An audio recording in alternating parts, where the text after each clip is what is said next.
আমাদেরকে অস্তিত্ব দিয়েছেন, যার কাছে আবার আমাদেরকে ফিরা যেতে হবে। পালানোর কোনো সুযোগ নাই। এই জন্যই কোরআন আমাদেরকে বুঝায় আইনাল মাফার। আল্লাহ বলতেছে কোথায় ভাগবে তুমি বলো, কোথায় ভাগবে?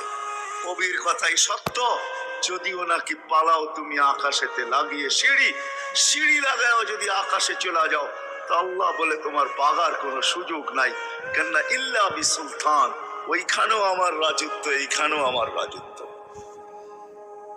ডাইনো আমার রাজত্ব, বামে আগে পিছে উপরে নিচে সর্বত্র আমার রাজত্ব। আমার রাজত্বের বাহিরে যাওয়ার ক্ষমতা তোমাদের নাই।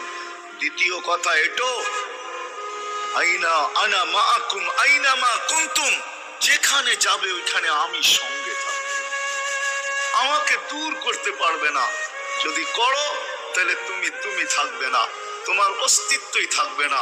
কেন আমাদের ভিতরে আল্লাহ নাই বটে, কিন্তু আল্লাহর একটা পাওয়ার আছে যেটাকে রূহ বলে।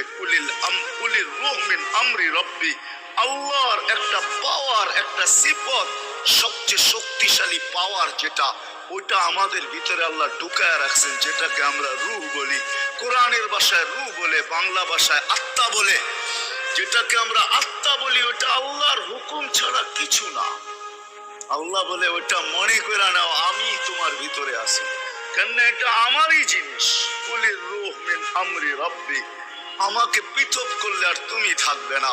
তখন তোমার চক্ষু থাকবে আইন লা তানদুর, তোমার চক্ষু থাকবে দেখবে না। উদুন লা তাসমা, কান থাকবে শুনবে না।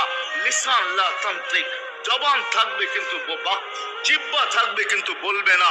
আকলুন লা তুমাইয়িজ, তোমার মগজ থাকবে ভালো মন্দ বুঝবে না।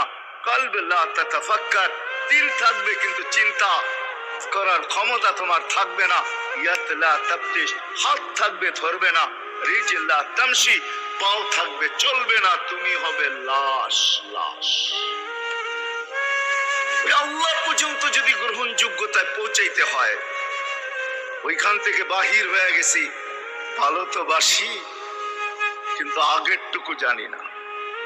ও মেরে দোস্ত, শুধু ভালোবাসলে চলবে না। আবু তালেবের যে বড় ভালোবাসা আপনার আমার ছিল না। সাহাবাদের মতো ভালোবাসা আপনার আর আমার নাই, আছে নাকি? হ্যাঁ, আবু তালেবের মতো ভালোবাসা ছিল। চলেন শর্ট করি। আবু তালেবকে নিজের হাতে আল্লাহ রসুল কবরে রাখছেন।